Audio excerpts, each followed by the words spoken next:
السلام علیکم ګرانو ملګرو، هیله لرم چې ټول به روغ جوړ استئ. دا د یو ځل بیا د یوې نوې ویډیو راکې تاسو ته راغلی یم. هیله لرم چې دا ویډیو ستاسو ټولو د وړ وګرځېږي. که چیرې ویډیو مو خوښه شوه نو ملګرو ویډیو درسره لایک کړئ، خپلو ملګرو سره شیر کړئ او خپل نظرونه مو په کومنټ کې راسره شریک کړئ او چینل درسره ملګرو هم سبسکرایب کړئ او بیل تڼۍ ورسره هم کېکاږئ. دغه ویډیو تاسو ته د دې باره کې زه جوړوم چې څنګه کولی شئ د خپل موبایل سیټینګ ریست کړئ. یعنې کېدای شي کوم ماشوم یا تاسو نه پکې سیټینګ کې ځنه ګوتې ول شوي او تاسو غواړئ چې بیرته عادي حالت ته سیټینګ راولئ، یعنې کوم تغیرات چې پکې راغلي هغه غون ختم شي او هغه کمپنۍ سیټینګ خپله بیرته پکې جوړ شي.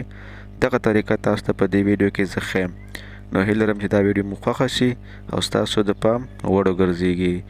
نو ملګرو چینل درسره سبسکرایب کړئ او له ویډیو سره هم لایک کړئ. راځو د ویډیو خواته. ښه ګرانو ملګرو، لومړی به تاسو په خپل موبایل کې د سیټینګ آپشن پیدا کړئ. نو زه هم سیټینګ آپشن پیدا کوم. دغه د سیټینګ آپشن پیدا کړو، په دې به کلیک وکړئ.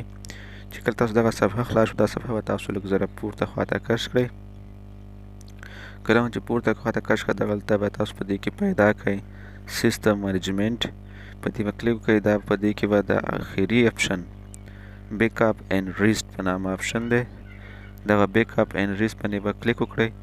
په دې کې تاسو ته 5 آپشن راځي. لومړی آپشن چې دی بیک اپ ډیټا ده، دویم ریسټور ډیټا ده او بیا هغه دا چې دی بیک اپ کې دی. په دویم هغه کې تاسو ریست او لومړی ریست نیټورک سیټینګ دی، دویم ریست آل سیټینګ دی او دریم اریز آل ډیټا دی. نو ریست نیټورک سیټینګ یوازې د نیټورک یعنې د سیم ډیټا وای فای سیټینګ ریسټور کوي که کوم تغیرات پکې راغلي. دویم ریست آل سیټینګ ټول د موبایل سیستمان هغه سیټینګ چې تاسو ګوتې کې وهلي یا مثال یو شی آف تاسو آن کړی یا آن آف کړی دا غون بیرته جوړیږي، کمپنۍ سیټینګ ته وړي. او اریز آل ډیټا چې دا خو تاسو پوهېږئ موبایل مکمل هسټري کې موږ په آل سیټینګ باندې کلیک کوو. اریز آل سیټینګ چې کله مو دې کلیک وکړو تاسو نه دغلته کوډ غواړي.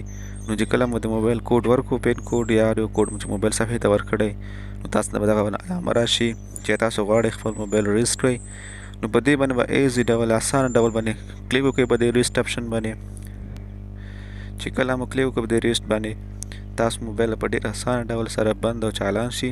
ستاسو ټول تنظیمات چې کوم خراب شوي یا ستاسو پکې نه خوښ راغلي، په ماشومانو ګوتې ولې ستاسو نه خراب شوي، نو هغه غونډ عادي حالت ته بیرته وګرځېږي او ستاسو موبایل به یو عادي حالت ته بیرته لاړ شي. دا وه زموږ نوې ویډیو.